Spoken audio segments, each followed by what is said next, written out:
بسم اللہ الرحمن الرحیم وَكَذَلِكَ بَعَثْنَاهُمْ لِيَتَسَالُوا بَيْنَهُمْ قَالَ قَائِلٌ مِّنْهُمْ كَمْ لَبِثْتُمْ قَالُوا لَبِثْنَا يَوْمًا أَوْ بَعْضَ يَوْمٍ قَالُوا رَبُّكُمْ أَعْلَمُ بِمَا لَبِثْتُمْ فَابْعَثُوا أَحَدَكُمْ بِوَرِقِكُمْ هذه إلى المدينة فلينظر أيها أزكى طعاما فليأتكم برزق منه وليتلطف ولا يشعرن بكم أحدا صدق اللہ العظیم۔ گزشتہ کئی درسوں سے سورہ کہف کی تفسیر آپ کے سامنے چل رہی تھی اور اصحاب کہف کا واقعے کو بیان کرتے ہوئے ہم یہاں تک پہنچے تھے کہ وہ اصحاب کہف جو اللہ کی قدرت سے 309 سال تک غار میں سوتے رہے اور اللہ رب العزت نے انہیں بغیر کھلائے پلائے سلایا اور پھر اٹھایا۔ چنانچہ ان کا اتنے عرصے تک سونا، جس پر میں نے گزشتہ جمعہ موت کے بعد دوبارہ اٹھنے کی دلیلوں میں سے ایک دلیل تھی، اس کو بیان کیا کہ جو رب انہیں اتنے عرصے تک بغیر کھلائے پلائے زندہ رکھ سکتا ہے تو وہ حضرت عیسیٰ علیہ السلام کو بھی آسمانوں پر بغیر کھلائے پلائے زندہ رکھ سکتا ہے اور دوبارہ دنیا میں لا سکتا ہے۔ اب یہ 309 سال تک سو رہے ہیں اور کروٹیں بھی بدل رہے ہیں، تو اب ان کے اٹھنے کو اللہ نے قرآن کریم میں بیان کیا۔ فرمایا وَكَذَلِكَ بَعَثْنَاهُمْ، اسی طرح ان کو ہم نے جگا دیا، اسی طرح۔ اب یہ کذالک یعنی اسی طرح، یہ تشبیہ کے لیے آتا ہے۔ اب یہ تشبیہ دی کس سے جا رہی ہے؟ یہ قرآن کریم کے ایسی کئی جگہوں پر آتی ہے بات۔ اللہ تعالیٰ یہاں بتا رہے ہیں کہ اسی طرح ہم نے ان کو جگا دیا، یعنی جس طرح ان کا جاگنا یہ ایک حیران کن بات ہے، اسی طرح ان کا اتنے عرصے تک سونا یہ بھی حیران کن بات ہے۔ تو جہاں تشبیہ ہوگی تو جس کے ساتھ تشبیہ دی جا رہی ہے پہلے اس کو بیان کیا جاتا ہے۔ جیسے قرآن کریم میں نا سَيَقُولُ السُّفَهَاءُ مِنَ النَّاسِ مَا وَلَّاهُمْ عَنْ قِبْلَتِهِمُ الَّتِي كَانُوا عَلَيْهَا، اللہ تعالیٰ نے قبلے کو قبلے سے بدلا۔ پہلے قبلہ بیت المقدس تھا، پھر قبلہ بیت اللہ بنایا، تو پھر اس کو ذکر کر کے فرمایا وَكَذَلِكَ جَعَلْنَاكُمْ أُمَّةً وَسَطًا، صحابہ کو ذکر کیا کہ اسی طرح ہم نے تمہیں ایک امت بنایا معتدل۔ تو اسی طرح کیا مطلب، کس طرح؟ بتایا کہ جس طرح ہم نے قبلے سے قبلے کو بدل دیا، اسی طرح پہلے بنی اسرائیل کے پاس دنیا کی قیادت ہوتی تھی، اب یہ قیادت اسی طرح بدل کر قبلے کی طرح صحابہ کے پاس آئے گی، اور صحابہ کرام رضوان اللہ علیہم مجمعین اب دنیا کی قیادت کریں گے، کیونکہ قرآن کریم نے بنی اسرائیل کو ذکر کرتے ہوئے کہا تھا وَأَنِّي فَضَّلْتُكُمْ عَلَى الْعَالَمِينَ، ہم نے دنیا میں تمہیں فضیلت دی تھی، تم نے اس کی ناقدری کی، تو چنانچہ اب تمہیں ہم نے بدل کر تمہاری جگہ اب ان کو لائے ہیں جو کنتم خیر امت، جو سب سے بہترین امت ہے، اور وہ رسول اللہ صلی اللہ علیہ وسلم کے صحابہ۔ تو یہاں پہ بھی فرمایا کہ اسی طرح ہم نے انہیں دوبارہ جگایا تاکہ یہ آپس میں سوال کریں، اور وہ سوال کیا کہ جب اٹھے تو چونکہ یہ جب سوئے تھے تو صبح کا وقت تھا، اور جب اٹھے تھے 309 سال بعد تو یہ شام کا وقت تھا، تو اب اس لیے ان میں آپس میں بحث ہوئی کہ ایک کہنے لگا یار پورا دن سوئیں، ایک کہنے لگا، کچھ کہنے لگے نہیں آدھا دن سوئیں، ایک ان میں سے کچھ کہنے لگے کہ بھائی لڑو نہیں، بحث نہیں کرو، قالوا ربکم اعلم بما لبثتم، جس رب نے سلایا وہی زیادہ جانتا ہم کتنا سوئیں۔ چنانچہ 309 سال کے بعد اس زمانے میں اٹھے جس زمانے کے اندر ایک نیک بادشاہ تھا اور رعایا میں کچھ لوگ ایسے تھے کہ جو اس زمانے میں ایک فتنہ اٹھا ہوا تھا اس بات پر کہ موت کے بعد دوبارہ آدمی اٹھے گا، تو بہت سے لوگ اس کا انکار کرتے تھے کہ موت کے بعد دوبارہ کیسے اٹھ سکتے ہیں یار، قبر میں ایک آدمی مر گیا وہ دوبارہ کیسے اٹھ سکے گا۔ اللہ نے ان کو اس زمانے میں اٹھایا تاکہ دنیا کو پتہ چلے کہ تم اس پر بحث کر رہے ہو کہ مرنے کے بعد دوبارہ کیسے اٹھائے جائیں گے، دیکھو اللہ نے جیسے ان کو اٹھایا ایسے ہی تمہیں بھی اٹھائے گا۔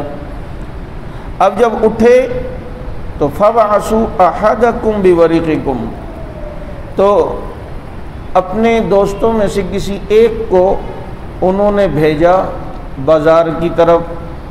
ورق کہتے ہیں چاندی کے سکے کو، اور یہاں مفسرین نے لکھا ہے کہ فَبْعَثُوا أَحَدَكُمْ کا فَبْعَثُوا بِوَاحِدَةٍ نہیں کہا، کہ بِوَاحِدٍ نہیں کہا أَحَدَكُمْ، کیونکہ عربی میں جہاں چند دوستوں کے درمیان احد اور واحد کی بات آئے تو وہاں احد اس کے لیے استعمال ہوتا ہے کہ جو چھوٹا ہو ان میں، کہ کسی کو بھیج دیا، اور اگر فَبْعَثُوا بِوَاحِدٍ ہوتا تو مطلب یہ اپنے کسی بڑے کو بھیجا انہوں نے۔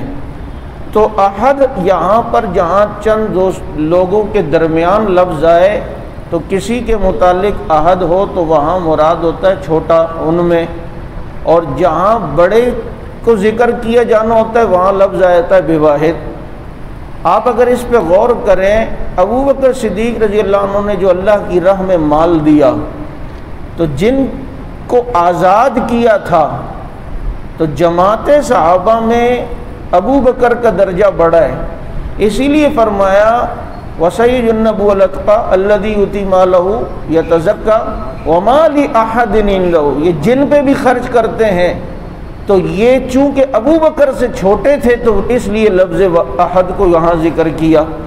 تو اب فرمایا فَبْعَثُوا أَحَدَكُمْ بِوَرِقِكُمْ هَٰذِهِ إِلَى الْمَدِينَةِ، اپنے شہر میں جاؤ، یہ چاندی کا سکہ لے جاؤ، اور فَلْيَنْظُرْ أَيُّهَا أَزْكَىٰ طَعَامًا، ذرا دیکھنا کہ پاکیزہ کھانا کون سا ہے، وہ والا لینا، کیونکہ اتنے بڑے رستے میں نکلے ہیں، ظالم بادشاہ کے مقابلے میں نکلے ہیں، جبھی تو اللہ نے وہاں حفاظت کے ساتھ سلا دیا، اب انہیں تو نہیں پتہ تھا کہ اتنا وقت گزر گیا ہے۔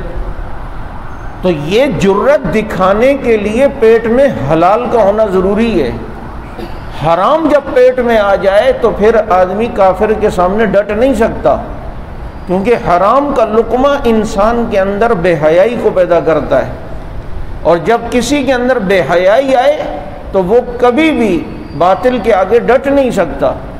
یہی وجہ ہے آج کتنے اسلامی ممالک ہیں لیکن ان کے سربراہ حرام پر آئے، حرام سے پھر بے حیائی پر گئے، بے حیائی پر گئے تو دنیا کفر ان کو ڈرا رہا ہے، وہ ان سے نہیں ڈر رہے، وہ انہیں نہیں ڈرا رہے۔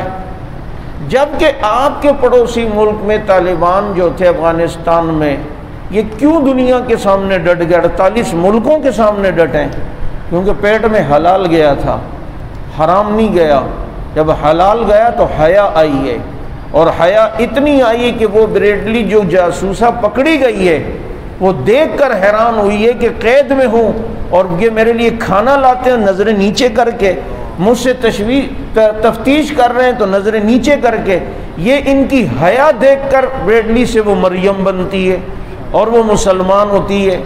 کیونکہ پیٹ میں حلال گیا تو حیا آئے گی، جب حیا آئے گی تو دشمن سے ٹکر لی، اور پھر دنیا نے دیکھا کہ اس حلال کھانے کی برکت سے اللہ نے کیسا انہیں جو ہے وہ دنیا میں فتح یاب کیا۔ تو اس لیے پیٹ میں حلال کا ہونا یہ بہت ضروری ہے، حرام آمدنی کے قریب بھی کبھی نہ جائیں۔ جب کوئی مال کہیں سے آ رہا ہو، مل رہا ہو نا، تو ذرا وہاں بھی نظریں کر کے دیکھ لیا کریں، اللہ اجازت ہے تیری شریعت میں۔ میں کہا کرتا ہوں آج بچے کو آپ نے اٹھایا ہوتا ہے، آپ کا کوئی دوست اس بچے کو ٹافی یا کوئی 2 روپے یا کوئی 100 روپے دے رہا ہوتا ہے، وہ بچہ دل چاہ رہا ہوتا ہے اس کا، لیکن وہ بچہ پاپا کو دیکھ رہا ہوتا ہے کہ یہ کیا کہتے، وہ نہیں لیتا، ادھر سے اشارہ باپ کرتا ہے، لے لو بیٹا لے لو، وہ فوراً لے لیتا ہے۔ ہم بھی کسی سے کچھ لیتے ہوئے پہلے ابا سے تو نہیں پوچھتے، ربا سے تو پوچھ لیں کہ ربا اجازت ہے لے لوں، وہاں سے اجازت ہے تو لے لو، اگرچہ دل چاہ رہا ہے بچے کی طرح، لیکن اس بچے سے ہی سبق سیکھ لو، کیونکہ بہت سی چیزیں ہمیں بچوں سے سیکھنی چاہیے۔ ایک تو ان میں توکل اتنا ہے کہ آپ ان کے لیے 200 روپے کی چیزیں، چاکلیٹ، پاپڑ، چوئنگم، آئس کریم، سب وہ ساری ختم کریں گے، بچاتے نہیں ہیں، پتہ ہے کہ کل ابا دوبارہ لے آئے گا، اس کو ابا پر اتنا توکل ہے اور ہمیں ربا پہ توکل نہیں ہے۔ پھر یہ آپس میں لڑتے، ابھی لڑیں، تھوڑی دیر بعد دوبارہ کھیل کود میں دوست آپس میں بچے لگے ہوئے، ان کے اندر بغض کی بیماری نہیں ہے، کینہ کی بیماری نہیں ہے، دل میں بات نہیں رکھتے، یہ صفات ہمارے اندر آ جائیں۔ کیسے مٹی میں کھیلنے کو پسند کرتے ہیں، یہ عاجزی کی علامت ہے، یہ کتنی بڑی بات ہے۔ بہرحال تو میں یہ عرض کر رہا تھا کہ حلال، یہ دیکھیں انہیں کتنی فکر ہے، اٹھے ہیں اور بھوک نے ستایا ہے، اور کتنی بھوک لگی ہوگی اس کا اندازہ ہم نہیں کر سکتے، لیکن اس بھوک کے عالم میں بھی کہہ رہے ہیں کہ فَلْيَنْظُرْ أَيُّهَا أَزْكَىٰ طَعَامًا، جو سب سے پاکیزہ کھانا ہے وہ والا لانا ہے، دیکھ کے لانا، حرام نہ۔ کیوں؟ اصل میں یہ جس زمانے میں سوئے ہیں، اس زمانے میں مارکیٹ میں حلال حرام ملا جلا سامان بکتا تھا، تو اس لیے کہا کہ چیک کرنا کہ جو حلال ہو وہ لانا۔ اس سے علماء نے مسئلہ نکالا ہے کہ اگر کسی جگہ پر حلال حرام مکس چیزیں بکتی ہوں تو وہاں پر پوری تحقیق و تفتیش کے بعد حلال لے کر اسے استعمال کیا جائے، مشکوک مال سے بچا جائے، اور یہی تقوی کی علامت ہے۔ اسی طرح اسی لیے ہمارے جو لوگ حج عمرے پہ جاتے ہیں تو ہمارے بہت سے علماء کہتے ہیں وہاں پر جو وطنی مرغی ہے، چکن ہے، اس کو تو کھا لیں، وطنی کہتے ہیں جو وہاں کی مقامی، لیکن عام طور پر وہاں جو برگر پوائنٹ ہو گیا یا اسی طرح جو ایسی جگہیں جہاں چکن وغیرہ ملتی، یہ چکن آتی ہیں باہر سے، فرانس وغیرہ سے، چونکہ اتنی بڑی ہزاروں لاکھوں لوگوں کی کھپت کو پورا کرنا مقامی لوگوں کے بس میں تو نہیں ہے، تو اب وہ جو وہاں سے مرغی آتی ہے وہ مرغی ذبح ہوتی ہے غیر شرعی طریقے سے، انہوں نے مشین کے آگے رکھنی ہوتی ہے اور وہ کاٹتی رہتی ہے، نہ تکبیر اس پہ ہوئی، نہ اس کے اوپر تکبیر پڑی گئی، نہ اسے شرعی طریقے سے کاٹا گیا، نہ اسے کسی مسلمان نے ذبح کیا۔ اس لیے ہمارے بہت سے حضرات وہاں جب جاتے ہیں تو وہاں پر چکن کا استعمال نہیں کرتے جب تک کہ تحقیق نہ ہو کہ یہ وطنی ہے، یعنی یہیں کی مقامی ذبح کی ہوئی ہے۔ تو اس لیے جہاں مشکوک مال ہو اس سے بچنے کی کوشش کی جائے۔ تو اور دوسرا یہاں سے یہ مسئلہ پتہ چلا کہ دیکھیں یہ پیسے ان کے مشترکہ تھے، اور مشترکہ پیسوں سے کہا کہ کھانا لاؤ، پھر ہم نے بیٹھ کے کھانا ہے، تو پتہ چلتا ہے یوں ساتھی، جس کو آج کل ہمارے نئے لوگ امریکن سسٹم کہتے ہیں، کیا چلو اور ہائی وے پہ کھانا کھانا چاہتے ہیں، امریکن سسٹم ملا کے پیسے ملا کے، اب سب کے اوپر جو ہے نا وہ ہزار روپے آئے، تو اب دیے تو اس نے بھی 1000، اس نے بھی 1000، اس نے بھی 1000، تو ظاہر بات ہے کوئی کم کھائے گا کوئی زیادہ کھائے گا۔ تو اس قرآن کریم کی آیت سے علماء نے مسئلہ نکالا ہے کہ اگر مشترکہ جو پیسے ہوں اس میں اگر کوئی چیز آئے اور کوئی زیادہ بھی کھا لے کوئی کم بھی کھا لے تو یہ جائز ہے، کیونکہ یہ انسان کے بس میں نہیں ہے کہ جی نوالے کو پہلے ہر نوالے کو سونے کے جو ترازو ہے اس کے وزن پہ گرام کے ساتھ تولا جائے تاکہ کوئی ملی گرام وہ بھی چھوٹا آگے پیچھے نہ، ایسا تو ناممکن ہے، تو شریعت اتنی زیادہ جو ہے وہ مشقت میں نہیں ڈالتی۔ تو مشترکہ مال کو اس طریقے سے جو ہے وہ استعمال کیا جا سکتا ہے کہ کوئی زیادہ کوئی کم، لیکن اس میں بھی میرے نبی کی تعلیم ہے کہ جب تم مشترکہ طور پہ کھا رہے ہو تو 2 کھجوروں اٹھا کے نہ کھاؤ کہ تمہارا بھائی تو ایک کھا رہا ہے تم 2، اس میں ایک تو اس کے حق تلفی سے بھی بچایا جا رہا ہے، اور دوسرا انسان کو مہذب بنایا جا رہا ہے کہ کوئی دیکھے تو یہ نہ کہے کہ بڑا ہی بھوکا ہے یار، اور بڑا ہی کوئی ایسا آدمی ہے دیکھو شم آدمی اور ایک کھا رہے ہیں اور یہ 2، تو ایک آدمی کی اس میں ذلت بھی ہے، اور قرآن و سنت پر عمل کرنا یہ انسان کی عزت بھی ہے۔ تو اس لیے انہوں نے کہا کہ جو کھانا بہتر ہو کیا کہتے ہیں پاکیزہ ہو تو اس کھانے میں سے تم نے لانا ہے۔ اب یہ جب نکلا غار سے پہلے تو جھٹکا لگا، کیونکہ ماحول ہی سارا بدلا ہوا ہے، یار یہ کیا، یہ چیز تو اس وقت نہیں تھی، یہ کہاں سے آ گئی، یار یہ درخت تو ادھر نہیں تھے، یہ کہاں سے آ گئے۔ لیکن چلتا جا رہا ہے، بازار میں آئے تو بازار کی نوعیت ہی کچھ اور، سمجھ تو گیا کہ کچھ ہو گیا ہے، لیکن چلو بعد میں دیکھیں گے، کھانا تو لائیں۔ دکان والے نان بھائی کو اس نے پیسے دیے، اس نے دیکھا تو یار یہ تو قائد اعظم کے دور کے پیسے، یعنی پرانے دور کے پیسے ہیں۔ وہ سمجھا کہ یہ کوئی نایاب سکہ ہے، اور بھی ان کے پاس سکے ہوں گے اور انہیں کوئی خزانہ ملا ہے۔ انہوں نے کہا کہ بتاؤ یہ خزانہ کہاں سے لائے ہو، تمہیں ملا ہے، اکیلے نہیں کھانے دیں گے، ہمیں بھی شریک کرو۔ انہوں نے کہا کون سا خزانہ؟ کہا یہ جو ہے، کہا یہ تو سکہ ہے، پیسے ہیں۔ کہا نہیں بھائی، اپنی نکالا، یہ چلتا ہے آج کل، تو یہ تو جو تو لایا ہے کوئی کام کی چیز ہے۔ اس پر تکرار ہوئی۔ کہتے ہیں کہ وہاں جو انٹیلیجنس تھی یا بادشاہ کی سپاہی پولیس، انہوں نے ان کو پکڑ لیا کہ بندہ بھی نیا نظر آ رہا ہے اور اس کے پاس سکہ جو ہے وہ بھی کوئی نایاب ٹائپ کا، ان کو کوئی خزانہ ملا ہوگا ملکی زمین سے۔ اور یہ جب لے کر وہاں ان کے پاس پیش ہوئے، پھر تفتیش ہوئی، پھر انہوں نے انہیں بتایا کہ بھائی ہمارے ساتھ تو لگتا ہے یہ معاملہ ہوا کہ یہ سکہ، وہ کہنے لگا یہ تو 300 سال پرانا ہے۔ تو انہوں نے پھر ساری تفصیلات بتائی۔ تو چونکہ میں شروع میں آپ کو قصے میں بتایا تھا کہ ان کے یوں غائب ہو جانے کی وجہ سے اس زمانے کے دقیانوس جو بادشاہ تھا اس نے ان کے نام لکھوائے تھے، اور وہ بادشاہ در بادشاہ سلسلہ چلتا آ رہا تھا۔ تو اتنی بات تھی کہ جی کچھ عرصہ پہلے، اتنی صدیاں پہلے کچھ لوگ غائب ہو گئے تھے، چنانچہ تو اب وہ دونوں کڑیوں کو ملایا تو سمجھ گئے کہ یہ وہی لوگ ہیں۔ اور اللہ نے اس دور میں ان کو اٹھا کر، یہ جو لوگ بعض بعد الموت، موت کے بعد اٹھنے کے انکاری ہیں، ان کی ہدایت کا اللہ نے ذریعہ بنانا ہے۔ چنانچہ ان سے کہا تمہارے باقی ساتھی کہاں ہیں؟ جی کہ باقی تو وہاں ہیں۔ تو کہتے ہیں کہ یہ بادشاہ اور یہ سارے ان سے ملنے کے لیے گئے، اور یہ قوم بھی گئی۔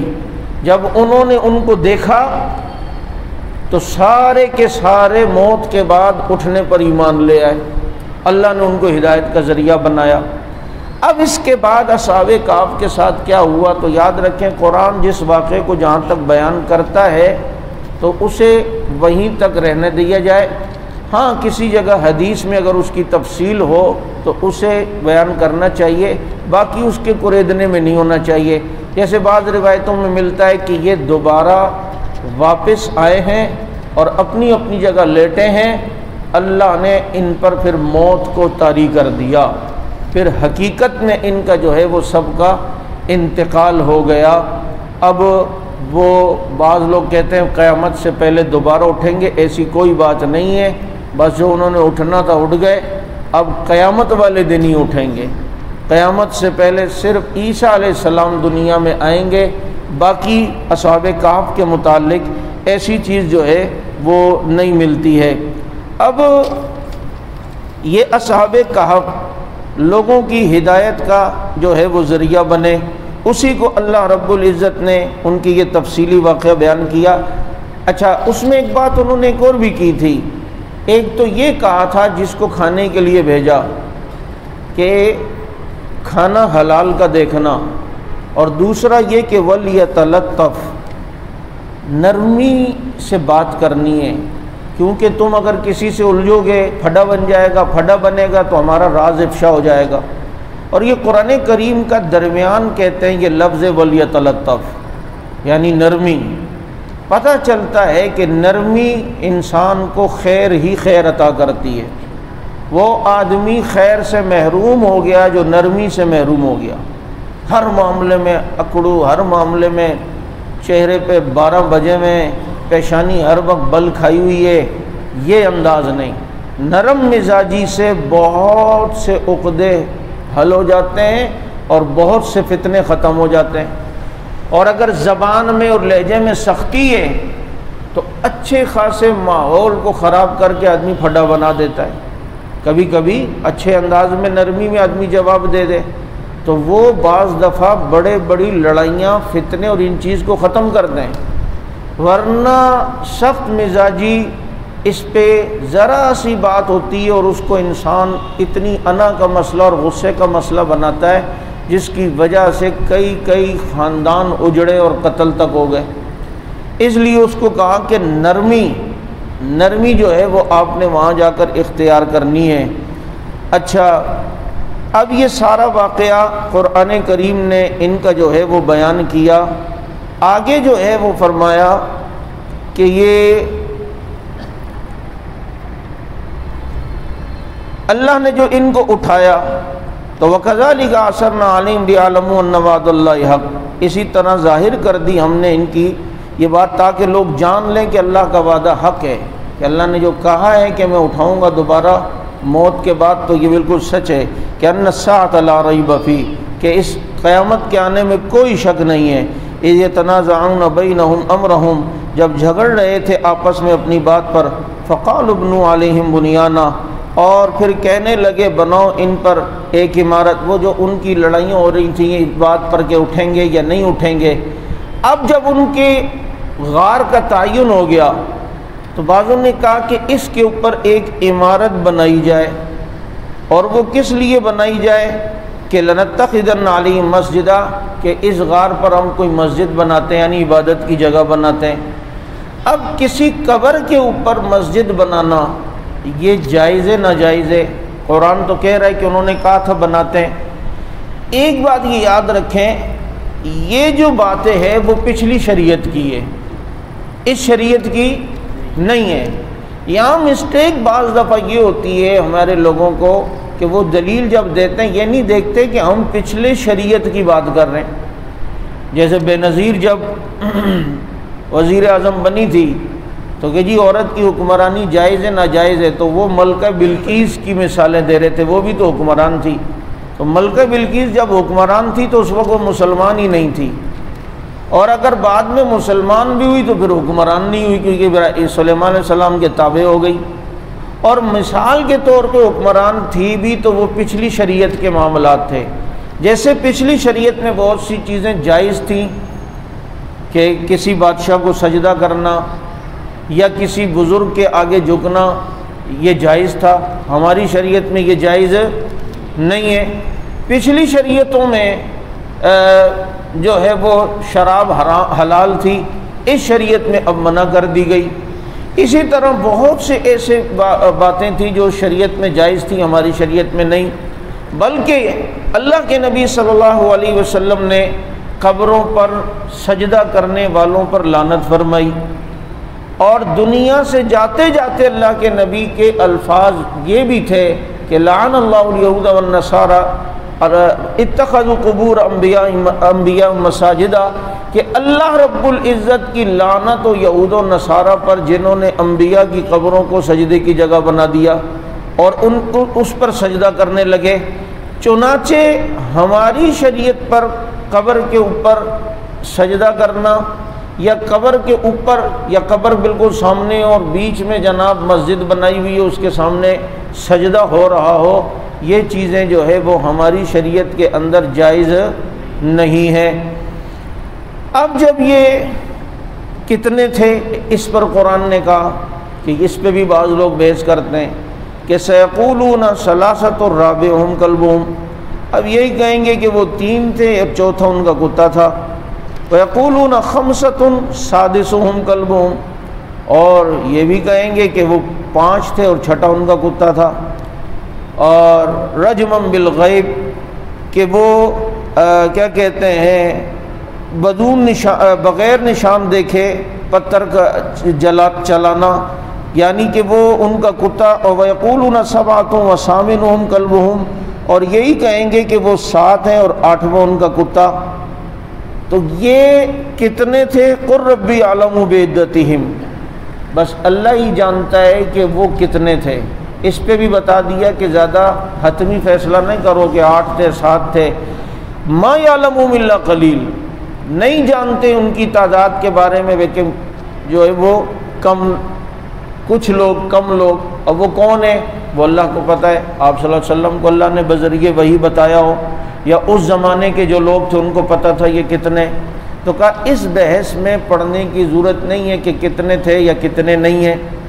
اب اس میں ذرا ایک بات یہ یاد رکھیں، قرآن کریم کی یہ ایک فصاحت ہے اور ایک شان ہے اور ایک بلاغت ہے کہ یہ جب قرآن ذکر کر رہے ہیں نا، ثلاثۃ رابعہم، خمسۃ سادسہم اور سبعۃ وثامنہم.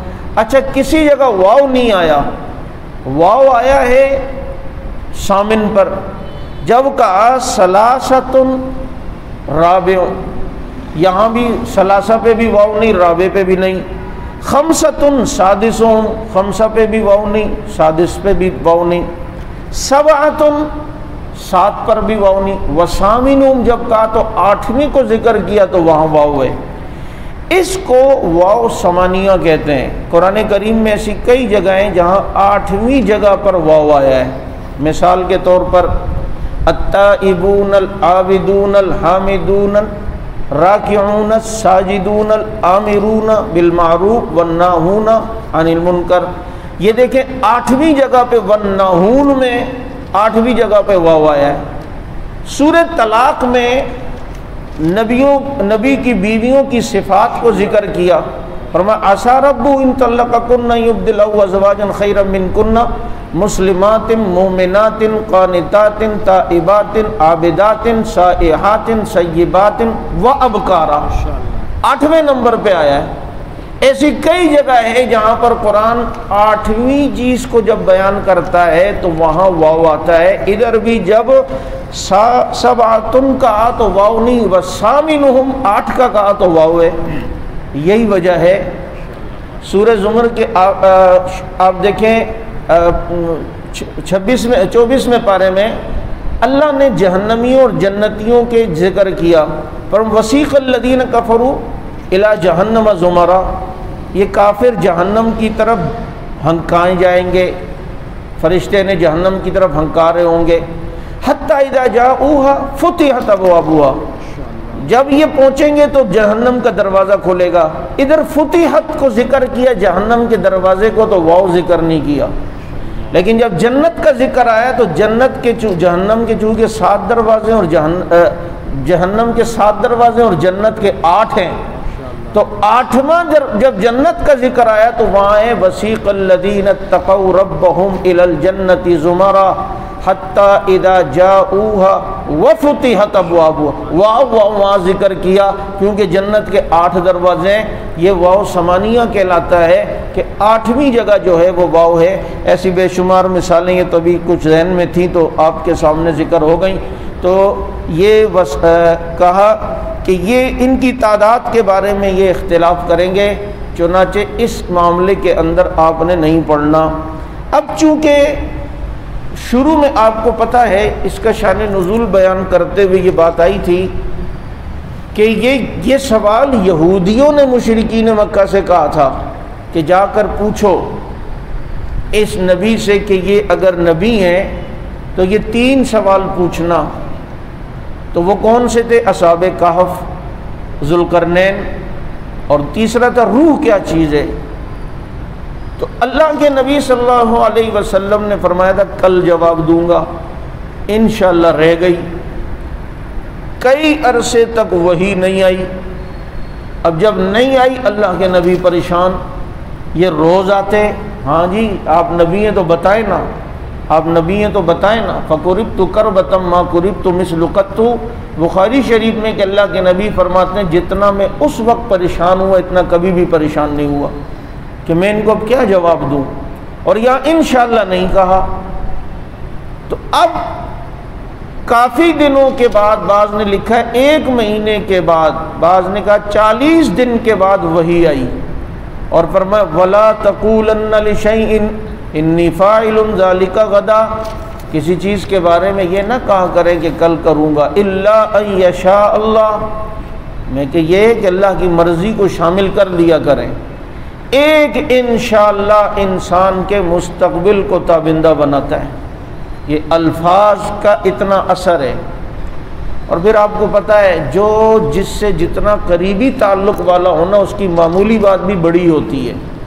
انبیاء علیہم السلام کی معمولی بات چونکہ اللہ کا قرب ہے، اسی لیے اللہ کے جو بہت زیادہ قریب ہوتے ہیں نا، ان پر آزمائش بھی اسی لیے آتی ہے کہ ان کی معمولی سی بات یہ پھر ایک آزمائش کا ذریعہ بنتی ہے، لیکن وہ ناراضگی کا ذریعہ نہیں ہوتی۔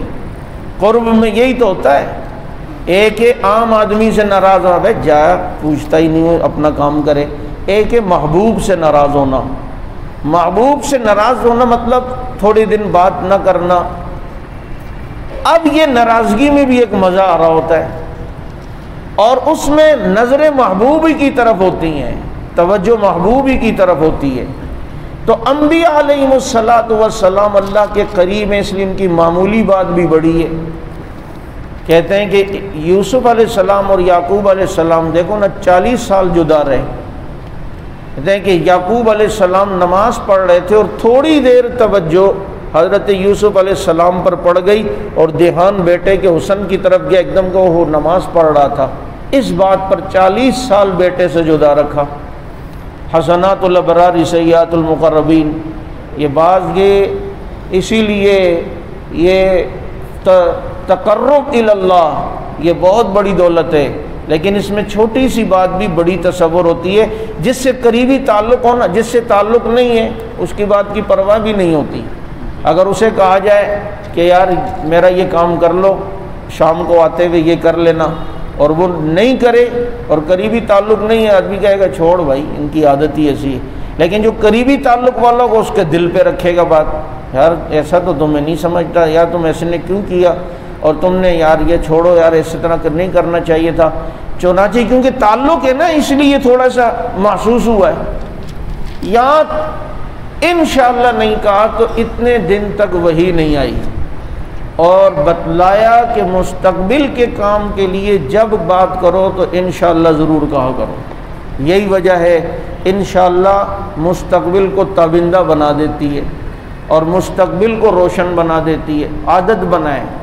یہاں کتنے دوست لوگوں کو ہم دیکھ رہے ہوتے ہیں فون پہ لگے تھے، اچھا میں شام کو آؤں گا نا پھر آپ سے بات، ابے انشاءاللہ بول دے، تو حادثات سے بچ جائے گا، پریشانیوں سے بچ جائے گا، تکلیفوں سے بچ جائے گا۔ بچے اگر اس طرح کی مستقبل کی بات کریں نا، پاپا آپ جو ہے نا وہ میں اسکول سے آؤں گا نا پھر آپ مجھے آئس کریم دلائیں گے، تو اس کو کہو بیٹا میں اسکول سے آؤں گا، آگے انشاءاللہ بھی بولو۔ اور انشاءاللہ یہ کتنی دیر تک کہہ سکتے ہیں؟ اسی لیے کہ اللہ نے کہا نا کہ اگر تم بھول جاؤ الا یشاء اللہ واذکر ربک اذا نسیت، اگر بھول گئے تو پھر یاد کر لو، اس کو پڑھ لو۔